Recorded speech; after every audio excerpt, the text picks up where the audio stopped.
আমাদের নেত্রী, বাংলাদেশের সবচেয়ে জনপ্রিয় নেত্রী, দেশ নেত্রী, উন্নয়নের নেত্রী, উৎপাদনের নেত্রী,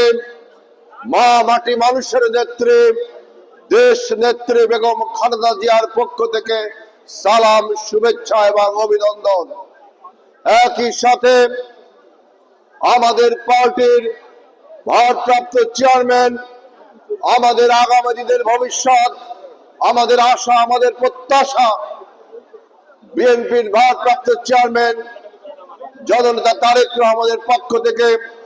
সালাম, শুভেচ্ছা এবং অভিনন্দন জানাচ্ছি। বক্তব্যের শুরুতে আমি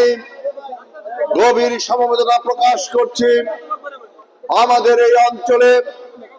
জাতীয়তাবাদী আদর্শের সৈনিক, আমাদের দিঘলিয়া থানা বিএনপি